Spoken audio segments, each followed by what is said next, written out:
Welcome to Tejas Vijay YouTube channel. இன்றைக்கி நம்மளோட சேனலில் வரங்களை அள்ளி தரக்கூடிய வரலட்சுமி விரதத்தை பற்றி முழுமையான தகவலை தான் பார்க்க போகிறோம். பதிவுக்குள்ளே போகிறதுக்கு முன்னாடி என்னோடய சேனலை இது வரைக்கும் சப்ஸ்கிரைப் பண்ணாமல் பார்க்குறீங்க அப்படின்னா மறக்காமல் சப்ஸ்கிரைப் பண்ணிக்கிறேங்க.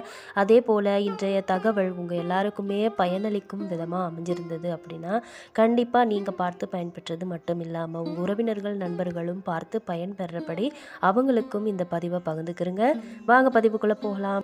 2024 ஆகஸ்ட் 16ஆம் தேதி மங்களகரமான குரோதி வருடமான ஆடி மாதம் 31ஆம் நாள் மூலம் பூராடம் நட்சத்திரம் ஏகாதசி துவாதசி இணைந்த வளர்பிறை வெள்ளிக்கிழமை அன்னைக்கு இந்த வரலட்சுமி நோம்பானது கடைபிடிக்கப்படுது. வருஷந்தோறுமே ஆடி மாதம் அமாவாசையில இருந்து பௌர்ணமி தினத்துக்குள்ள வரக்கூடிய 2 வெள்ளிக்கிழமைகள்ல பௌர்ணமிக்கு அருகில், அதாவது பௌர்ணமி தினத்துக்கு முந்தைய நாளா வரக்கூடிய வெள்ளிக்கிழமையில இந்த வரலட்சுமி நோன்பானது கடைபிடிக்கப்படுது. அதே போல மகாலட்சுமி உதித்த நன்னாளாகத்தான் இந்த வரலட்சுமி நோன்பு அனுஷ்டிக்கப்படுது. நம்ம எல்லாருக்குமே தெரியும், கேட்கும் வரம் அனைத்தையும் வாரி வழங்குபவள் ஸ்ரீலக்ஷ்மி. அவளோட அவதார நன்னாள் தான் இந்த வரலட்சுமி நாள். லக்ஷ்மி அப்படின்னா செல்வம், செழிப்பு, அதிர்ஷ்டம், அழகு அப்படின்னு பல அர்த்தங்கள் இருக்கு. ஸ்ரீலக்ஷ்மி தேவியை இந்த நாளில் விரதம் மேற்கொண்டு வழிபட்டோம் அப்படின்னா இவை அனைத்தையுமே தந்து நம்மளை மகிழ்விப்பாள் தேவி. தூய்மையின் பிறப்பிடம் அவள்.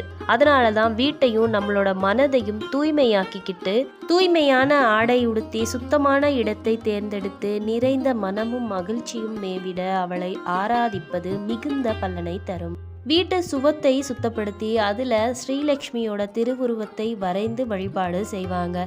சிலர் கலசத்தில் அவளோட திருமுகத்தை தீட்டிக்கிட்டு அந்த கலசத்தில் சுத்தமான தண்ணீரை நிரப்பி தங்க காசு, ஏலக்காய், ஜாதிக்காய், ஜாதி பாத்திரம், லவங்கம், பச்சை கற்பூரம் முதலான பரிமளமான பொருட்களை எல்லாம் சேர்த்து கலசத்தின் மேலே தேங்காய் மற்றும் மாவிலையால் அலங்கரித்து வழிபாடில் வச்சு, அம்மா மகாலட்சுமி தாயே எங்களோட வீட்டுக்கு வாமா, எங்களோட குடும்பத்தாரை ஆசீர்வாதம் செய்யம்மா அப்படின்னு மனதார பிரார்த்தித்து பூஜையை தொடங்குவாங்க. இதே வேளையில் ஸ்ரீமன் நாராயணனையும் சேர்த்து பூஜிப்பது சிலரோட வழக்கமாக இருக்குது. இது காரணம் என்னன்னா, பாட்கடல்ல தேவர்களும் அசுரர்களும் அமுதம் வேண்டி மேரு மலையை மத்தாகவும் வாசுகி பாம்பை கயிறாகவும் வைத்து கடைந்த போது உயர்ந்த பல விஷயங்கள் வெளியே உதித்தன. அந்த தருணத்தில் தான் தோன்றியவள் இந்த மகாலட்சுமி. வாழ்வின் மனிதருக்கு தேவையான உயர்ந்த விஷயங்கள் அனைத்தையுமே தந்தருளக்கூடியவள் அவள். அதனால ஸ்ரீமன் நாராயணனையும் இந்த பூஜையில வைத்து பூஜிப்பது சிலரோட வழக்கமா இருந்துட்டு வருது. இப்படி சகல வளங்களையும் தரும் இந்த வரலட்சுமி விரத பூஜையை ஆவணி மாத பௌர்ணமிக்கு முன்வரும் வெள்ளிக்கிழமை அன்னைக்கு செய்யணும். முக்கியமாக செய்ய வேண்டியவங்க யார் யார் அப்படின்னா, சுமங்கலி பெண்கள் தாலி பாக்கியத்துக்காகவும் சுபீட்சம், சௌபாக்கியம் போன்றவற்றுக்காகவும் இந்த விரதத்தை மேற்கொள்ளணும். கேட்கும் வரங்களை தரும் லக்ஷ்மி தேவியை பூஜித்தல் தான் இதனோட சிறப்பு. திருமணமான பெண்கள் தங்களோட திருமணத்தை அடுத்து வரும் வரலட்சுமி பூஜையிலிருந்து இதை ஒவ்வொரு வருடமும் செய்யணும். சில வேளை உங்களால் இந்த பூஜையை செய்ய முடியலை, வீட்டுக்கு விளக்கா இருக்கிறீங்க அப்படின்னா அடுத்து வரக்கூடிய வெள்ளிக்கிழமை இந்த பூஜையை நீங்கள் செய்யலாம். இதை செய்யும் போது சிறு பெண்களும் உடனிருந்து சரடை அணிந்து கொள்ளலாம். மறுநாள் அம்மனுக்கு ஆரத்தி எடுத்த பின்னர் கலசத்தை அரிசி வைத்திருக்கிற பானையில் வச்சிடணும். இந்த பூஜையை நீங்கள் பெரிய பிரம்மாண்டமாக கொண்டாடணும் அப்படிங்கிற அவசியம் இல்லை. ஈடுபாடோட நீங்கள் இந்த பூஜையை செய்யணும். தெரிஞ்ச பாடல்களை பாடி மகாலட்சுமி அஷ்டோத்திரம் இப்படி லக்ஷ்மிக்குரிய எல்லா மந்திரங்களையும் நீங்கள் சொல்லி மனதார பாடி பூக்களால் அர்ச்சனை செய்து இனிப்பு பிரசாதம் நிவேதனம் செய்து நோன்பு சரடை 9 முடிச்சிட்டு கையில் கட்டி நிவேதனத்தை எல்லாருக்கும் கொடுக்கணும். வயதான சுமங்கலி பெண்களை வணங்கி தானங்கள் செய்து இந்த விரத பூஜையை நிறைவு செய்யலாம். முறைப்படி சாஸ்திரப்படி இந்த பூஜையை நீங்கள் செய்யணும், விரதம் இருந்து செய்யணும் அப்படின்னு விரும்புனீங்கன்னா முதலாவதா விக்னேஸ்வர பூஜையை தொடங்கி சங்கல்பம் வைக்கணும். கலச பூஜை, பிராண பிரதிஷ்டை, தியானம், ஷோடசோபசாரம், அங்க பூஜை, லக்ஷ்மி அஷ்டோத்திரம், தோரக்கிரந்தி பூஜை, பிரார்த்தனை, ஆரத்தி அப்படின்னு விரிவாக செய்யலாம்.